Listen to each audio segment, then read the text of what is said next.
Hi guys, mayroon po tayong gagawin ngayon. Yung ating inverter na 12 volt into 220 volt AC ay lalagyan natin ng temperature controller na kung saan yung fan nito na built-in ay kusang nagbubukas pag ang temperature controller natin ay nakalitik ng 40 Celsius na init galing sa kanyang transformer.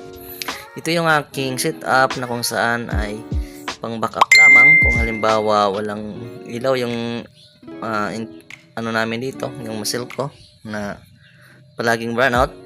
Kaya naisip ko na gumawa ng ganitong setup. Ito ay solar na 200 watts yung kanyang funnel sa bubong. Ito na nga yung temperature controller na nabili ko sa Shopee. Mura lang to, halagang 85 pesos mayroon ka na nito. Magbila ko ng para dito para yung pan niya ay kusang magbubukas pag naritik niya yung init. Dito natin yan ilalagay sa may gilid ng transformer.